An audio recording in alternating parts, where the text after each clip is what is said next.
decades, it was just another file collecting dust in the back of a police station. A case that once shocked a small town, and then, slowly, disappeared into silence.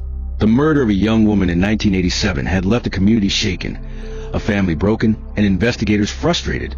There were whispers, suspicions, and theories, but no proof, no justice. Just an open wound that never truly healed. Back then, forensic science was still in its infancy. DNA testing was barely understood, let alone used in criminal investigations. Detectives worked tirelessly, chasing leads, questioning neighbors, and scouring the crime scene. But every path ended the same way, in a dead end. And as the years passed, the case grew colder, until it seemed destined to remain unsolved forever. For the victim's family, time did not soften the pain.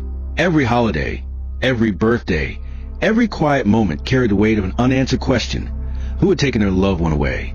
They clung to hope, even when the world seemed to have forgotten.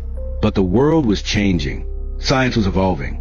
And what seemed impossible in 1987 became possible decades later. More than 30 years after the murder, a dusty box of evidence was pulled from storage. Inside were items collected from the original crime scene, objects that investigators at the time believed might one day matter. Among them was a small trace of biological material. Back then, it was useless. Today, it was a key.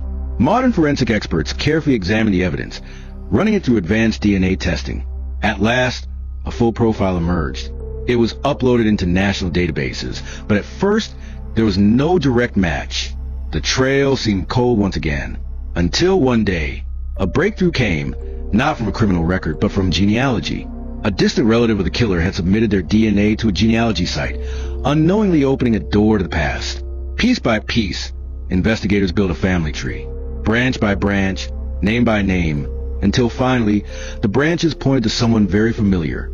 It was a man who had once been questioned in the original investigation, someone the police had always suspected but could never prove guilty.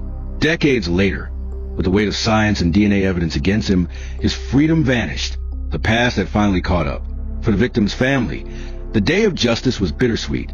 They sat in the courtroom, faces older and lined with years of sorrow, as the truth was finally spoken out loud. The verdict brought closure, not the kind that erases pain, but the kind that lifts the unbearable burden of not knowing. Their loved one's voice, silenced so long ago, had finally been heard. This story is not just about one case.